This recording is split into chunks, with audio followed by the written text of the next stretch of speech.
Welcome to the Latched On Podcast. The Latched On Podcast is about the outdoors in Appalachia.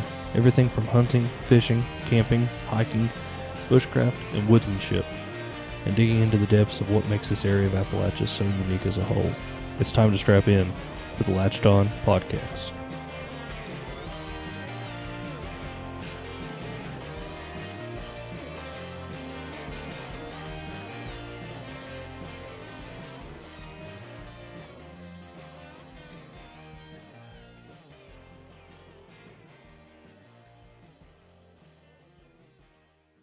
Welcome to an episode of Latched On Podcast. I'm here with Zac again. This is your host, Andrew. We're going to talk about something that I recently started doing regularly. I think Zac's going to do it first time this year, and we're going to talk about the joys of spring turkey hunting. Oh, yeah. So how excited are you to try turkey hunt for the first time? Oh, I'm pumped up. I love the pursuit of any animal, and I've always focused on whitetail deer hunting, but just after researching and looking into turkey hunting, I'm just absolutely pumped up. Watched a bunch of YouTube videos about turkey hunting. Absolutely. I've watched don't want to admit the amount of hours I've probably put into turkey hunting videos in the last 3 weeks. I think it was in November, in the middle of deer season. My buddy Tanner, he's a big turkey hunter too. He sent me a video and he said, "Hey dude, the hunting public hunted up at Pound Lake. That's where we were. We were hunted. We muzzleloaded deer hunted up there opening day. 3 days later, he sent me that video, and I'm like, "Oh crap, we were just there, literally at that same spot." And down the rabbit hole I went, just turkey hunting videos all the time, and I'm like, I cannot wait. Yep. For spring turkey, and it sounds almost sacrilege to me, and this is just me. I don't prefer it, but I enjoy turkey hunting more than deer hunting. Yeah, I mean, a lot of people have told me that, so I don't disagree with a lot of people on that. I don't know if I'll be that, but I know I will enjoy it. But a lot of people just like it because that odd chase where you actually get to communicate regularly with the animal. And I've never elk hunted, but I would akin it to that. It's dubbed poor man elk hunting. Yeah. That's what Western guys call turkey hunting, poor man elk hunting. And that's dudes that have elk hunted before. Well, you're right. I guess, it makes pretty good sense because I'm not good at turkey calling at all. I'm horrible at it. My wife's uncle, he can make a chicken purr with his turkey calls. That's awesome. But I can do a slate call and a glass call, box call. I can do all that stuff. The mouth calls are my weakness. So let me tell you how I got good at a mouth call, and this is terrible. So in high school, I was just a deer hunter, but the diaphragm calls started Kids, stop listening right now, just in case. Yeah, the diaphragm calls started getting popular, and you could buy them. They're only at the time, they're probably only $4 or $5 a piece. They're only up to $7 now, depending on what brand you get. The ones at Walmart.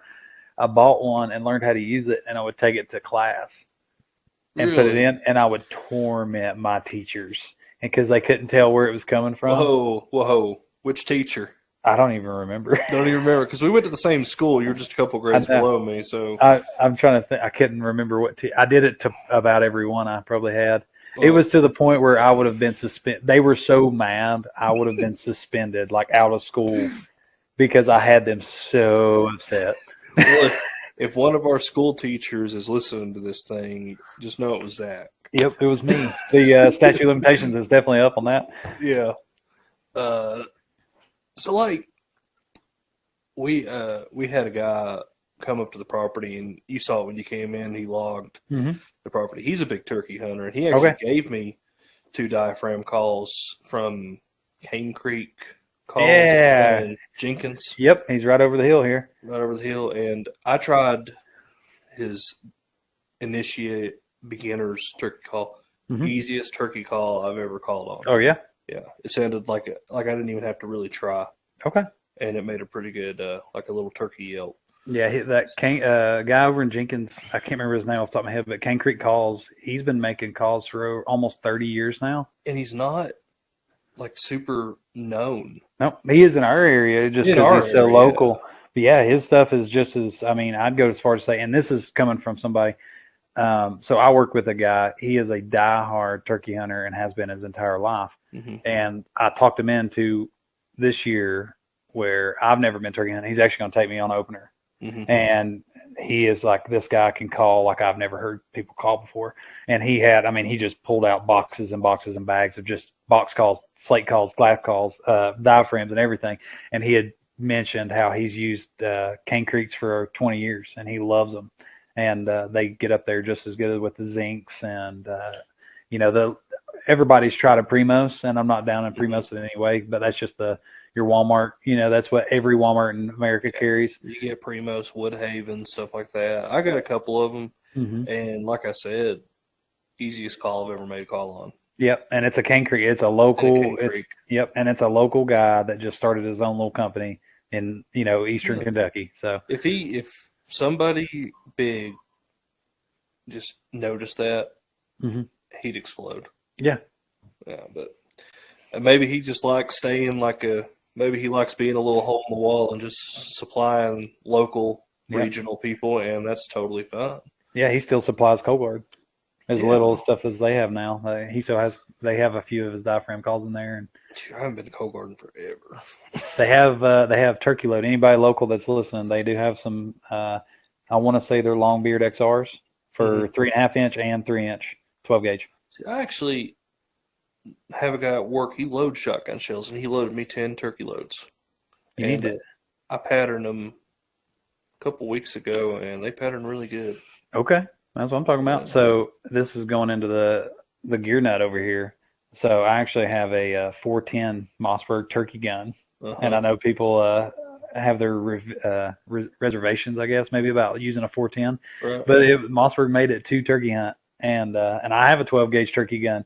Yeah, that is good for turkey. I've used it for squirrel in the past, but I just love 410s. I always have. There's nothing wrong with 410. I love 410s. I wish I had one, honestly. And I'm telling you, it's a Mossberg 500 410 turkey gun in bottomland camo, and it is sexy.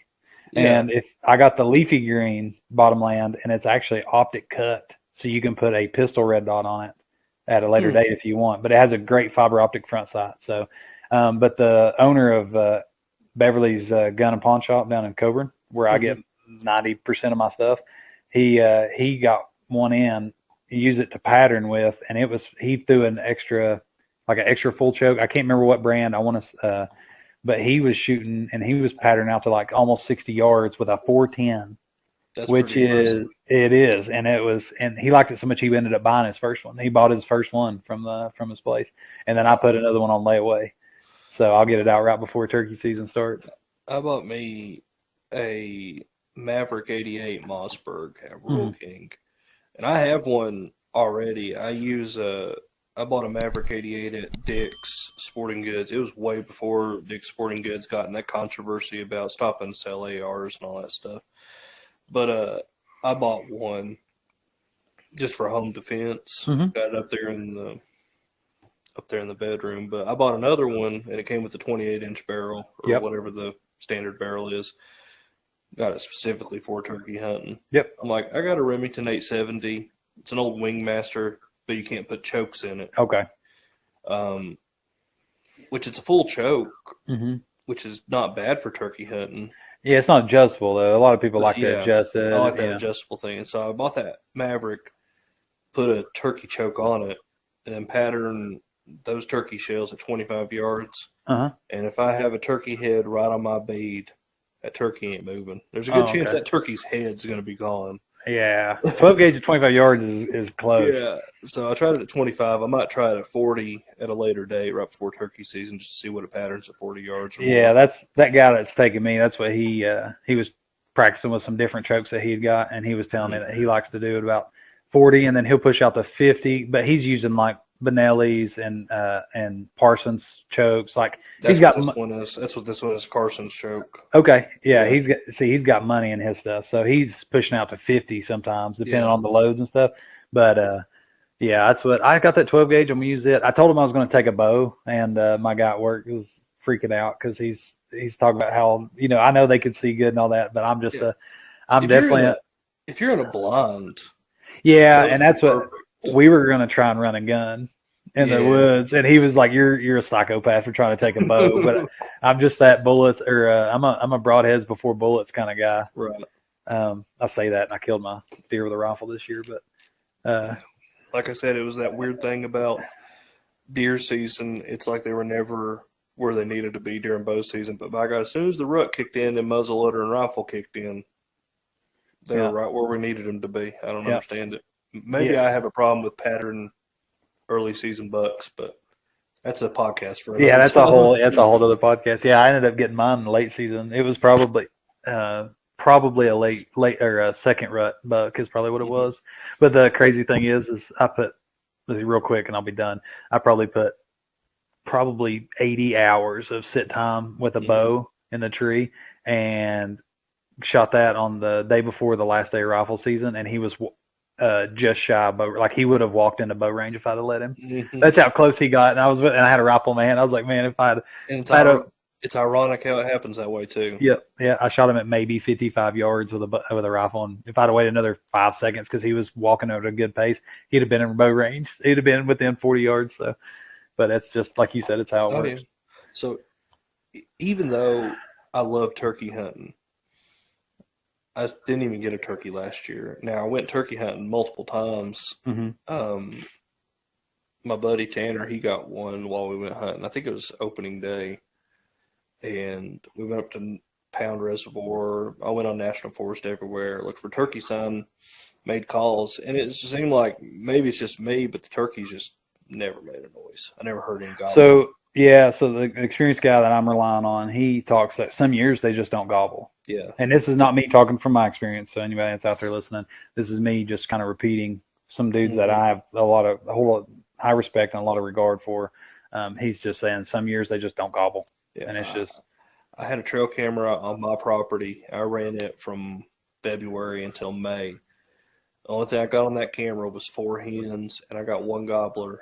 And I got maybe, and this is like a trail camera, but I got hours of him in front of that trail camera. Yeah, I remember seeing your update or your trail cam video on it. Never would gobble. He'd strut. Yeah. Puff up and strut around, display. Never gobble. I wonder if it's because he never had any competition. Yeah, I don't think that's the only thing I could think of, because he's the only one I saw during the spring. Now, when fall came around, like September, and then later on in the muzzleloader season, and I got, pictures and trail camera videos of this. I literally got videos of me handheld in my GoPro while I'm up in my hunting shack. I had 3 toms, long bearded toms, 25 yards from my hunting shack. Mm-hmm. And here I am muzzle loading up there for deer. And I'm like, where were you all in the spring? Yeah, no kidding. Or even during archery season. Yeah, at least, yeah. If I had my bow, I would have been able to shoot them. Absolutely. But turkey is definitely one of those things, like, it's been synonymous with America ever since, like, it's kind of like, oh, you got to eat turkey for Thanksgiving. The Pilgrims ate Thanksgiving. Pilgrims didn't eat turkey for Thanksgiving. They ate deer, but that's, sorry to burst your all's bubble on that. But, yeah, turkey's been like a thing, and then, like, I've always wanted to turkey hunt. I remember as a kid, my papa made me a little bow. And it was Thanksgiving Day or the day before Thanksgiving. He's like, let's go up to the field and hunt a turkey. I was like 4 years old. I didn't know what the heck I was doing. I'm like, yeah, let's get a turkey. Never saw a turkey, but that's beside the point. But that was like my first thing of where I was like, turkey. And last year, like I said, I went hunting, didn't get one. The year before that, I was on night shift, and I could not adjust to it. Mm-hmm. I got right into the woods right after work. I'd fall asleep by 8 o'clock. I'd be sitting there up against a tree, and I'd just be holding my shotgun. And the next thing I know, I wake up at like 10:30, and I'm like, what happened? Yeah. But the year before that, I got me a turkey, and I didn't get it till like the last week of turkey season. And in Virginia, the first month of turkey season, it's noon. 30 minutes before sunrise until noon. Yeah. There's some science behind that. I think they disproved that. I was reading something. I think that, but so many states are holding on to the old traditions. Yeah, they hold on to that old tradition, and Virginia's one of them. A part of me wishes Virginia would stop, but another part of me is like, well, I can turkey hunt in the morning, go trout fishing in the evening. So I mean, I use it as convincing my wife because after spending so much time in the woods during deer season, she's like, "Oh, now you're going to pick up turkey hunting too?" I'm like, "Hey, I got to be out of the woods by noon." She's like, "Oh, okay." Yeah, it sounds a lot better that way, don't it? Yeah.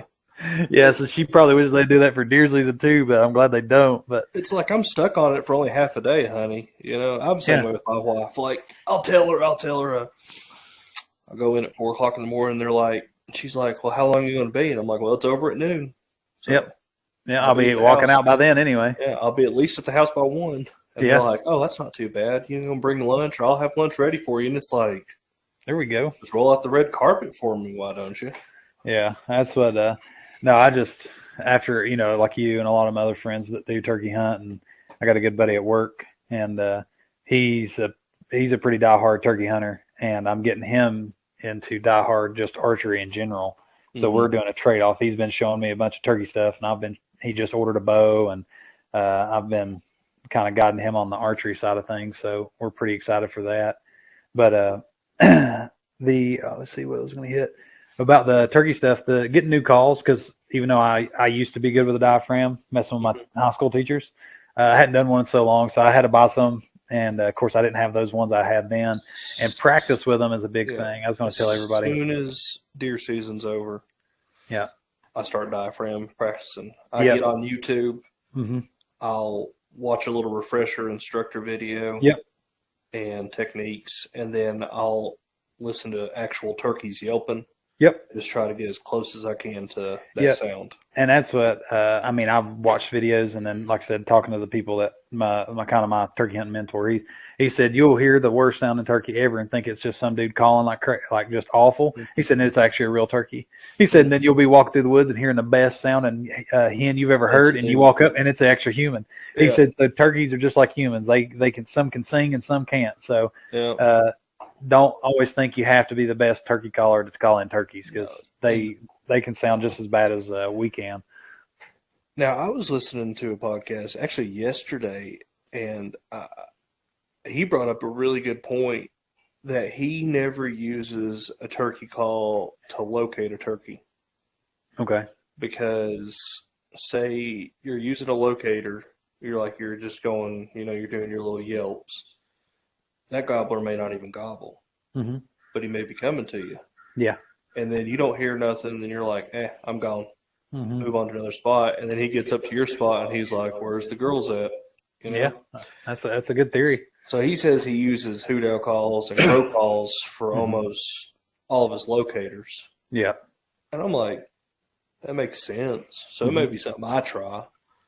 Yeah, that's what I've been told. If it's early in the morning, using those hoot owls, and then in the day, if it's like you're moving from a spot because it's dead, middle of the day, then that's when you use your crow call. And I like the crow call because it's so easy to hit. I need to get a crow call. Actually, I never got one. I think I bought the Primus one at Walmart. It's $7. It was like $6.97. Oh yeah, that's not bad at all. No, and it's you don't have to know anything. You can give it to your 2-year-old, and they know how. You just literally blow through it, and it's a crow. Yeah, so I like that. They make a hoot owl call, but I actually, and you probably don't know them. There's a couple of boys at work, some Wamplers, and one of their brothers, he used to work there. He could do a damn good hoot owl call. Yeah, some dudes can do it just with their mouth, and that's pretty impressive. I'm not as good as it, but I got pretty good at hoot owl calling. And I remember one time me and Skylar went hunting turkey hunt one time, did a hoot owl call. I got a gobbler. Hey, there you go. I'm gonna try it. I mean, it just happened to be not on the property. It was on another person's property, but I was like, hey, at least the hoot owl worked. Oh yeah, absolutely. Well, that's what you can get that shock gobble sometimes too. People talk about you slam that truck door, the fire off. They'll you've always seen these TikToks and these YouTube videos of these kids just being dumbasses. They're just they're out there turkey hunting or whatever, and then they just they just yell, and then you'll hear a gobble. Yep. And I'm like, shit, if it works, it works. Yeah, I think that's what I've been told. Like I said, I'm not speaking from any experience. As a lot of it's when they're still on the roost is when they'll fire off on those a lot better. So in the middle of the day, squalling in the woods might not help as good. But and the biggest thing I've noticed about roosting turkeys is if you go out the evening before, try to find the roost. That's one way of doing it, obviously. But I can't remember who told me it or where did I hear it from. But usually, if you look on a topo map, you look for the highest point, and then look for some spruce trees or pine trees. They're usually roosting in those trees because they're sort of like how a old buck would be. They want to see what's around them. Yeah, so that makes sense. The easiest point to see what's around them is to be at the highest point. Well, that makes sense to me. I can't speak on it, but I can't either. I've never actually spotted roosted birds anywhere where I'm at. I've just. So I can do one that does back up your thing there. Mm-hmm. So I have a super small piece of property that I can hunt. It's got pretty good amount of does, a couple good bucks here and there.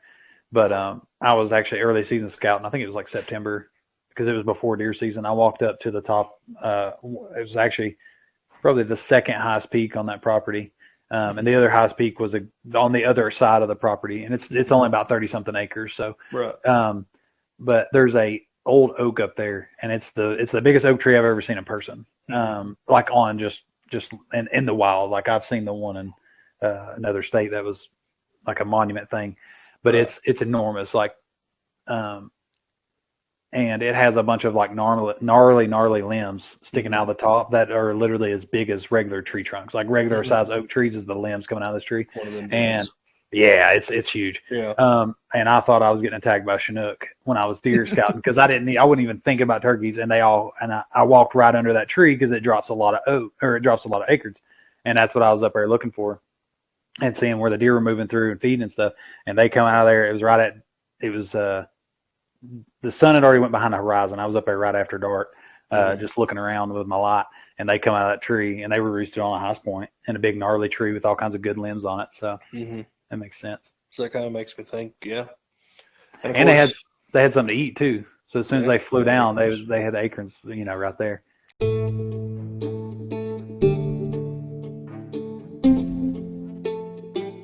Thanks for tuning in to this episode of the Latched On Podcast. Stay tuned for part 2 of this episode. We release the podcast episode every 2 weeks here, wherever you listen to your podcasts. We enjoy making them as much as you hopefully enjoy listening to them, and we'll catch you all next time.